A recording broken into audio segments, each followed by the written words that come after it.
Black Clover Chapter 253 was great, because it had an interesting blend of character development as well as story progression. I think this chapter served as a befitting climax to the battle between Laura Pacheco and Noelle against Vanica.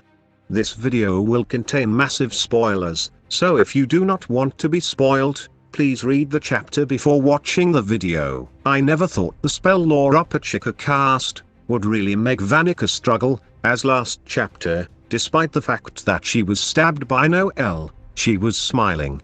Then I knew she would resort to using her devil's power. What I found intriguing was the fact that she gave off a similar facial expression to Dante, while she got stabbed. This had me wondering whether she and Dante have a similar backstory. Vanica made an interesting statement, as she remarked to think someone would be able to adapt to Laura Pacheco. I believe she was commending Noelle's speed and power for the massive boost it got thanks to Laura Pacheco's spell.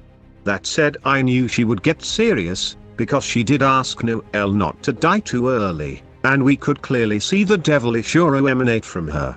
Time for Magicula to act. She then went on to use 50% of her devil's power, and her transformation looked like that of Dante and Zeno at 50%, but for the fact that she had smaller wings, and horns that looked like those of a ram.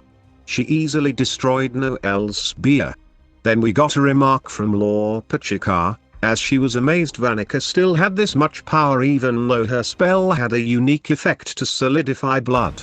At first I never took this statement as one of great significance, but on second thought, this might have been the reason why Vanica got hit in the first place, because she could not summon her Crimson Beast, and her speed was greatly diminished as well. She was keeping up with Noelle, despite the fact that Noelle clearly had the speed advantage. Then she moved up to 51% of her devil's power and Noelle immediately noticed a massive increase in her mana, just by going up 1%. This was quite odd to me cause Dante went greater than 50% of his devil's power, as well, but I think it was the effect of his magic, gravity magic, that became more potent. In Zeno's case we cannot really tell since the battle was quite short. Noelle then asked her whether all she cares about is satisfying her desires, and also asked her if that was the reason why she killed her mother Akia, and her reply was simply that she did not care about the past, but was enjoying this moment, now. Then we moved to Mimosa's side of the battle where she was fighting the Tongue Apostle.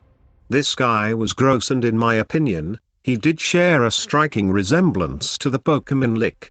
No, just kidding.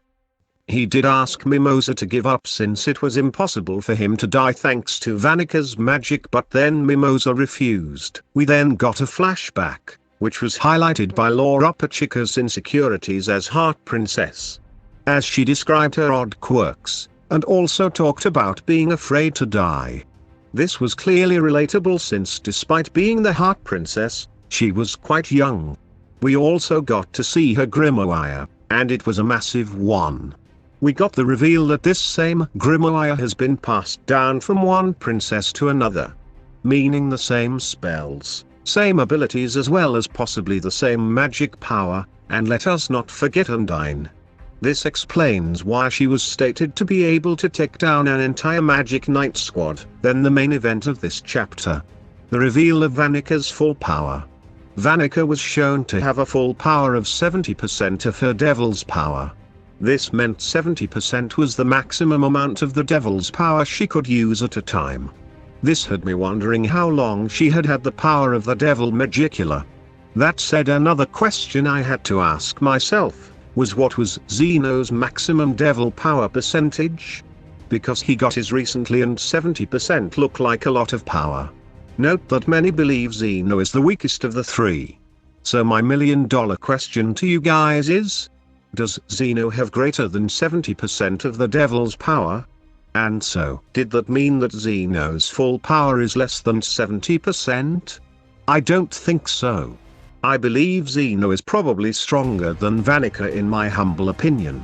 And of course, Dante is the boss, since I believe he must have mastery over at least 90 to 100% of Lucifera's power. We got back to the flashback, where the ladies discussed their strategy. Their strategy consisted of first taking out Vanica's blood magic out of the equation, thanks to Laura Pachica's spell, then drawing out the fight until Vanica used her full power, then Secra came in and sealed her with her sealing spell. It is for this reason that Secra was nowhere to be found.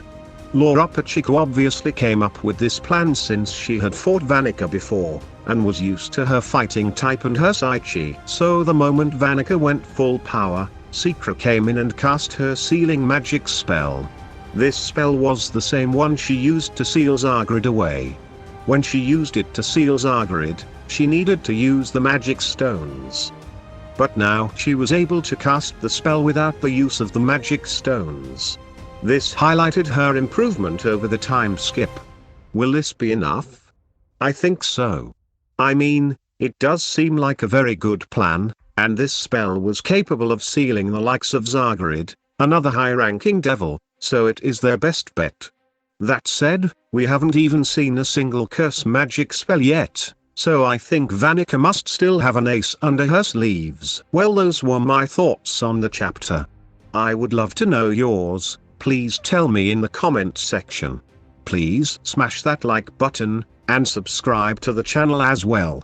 Do not forget to hit the notification bell as well, as it enables you to get notified once I release a new video. Thanks once more. I am your host Sean, and this is goodbye.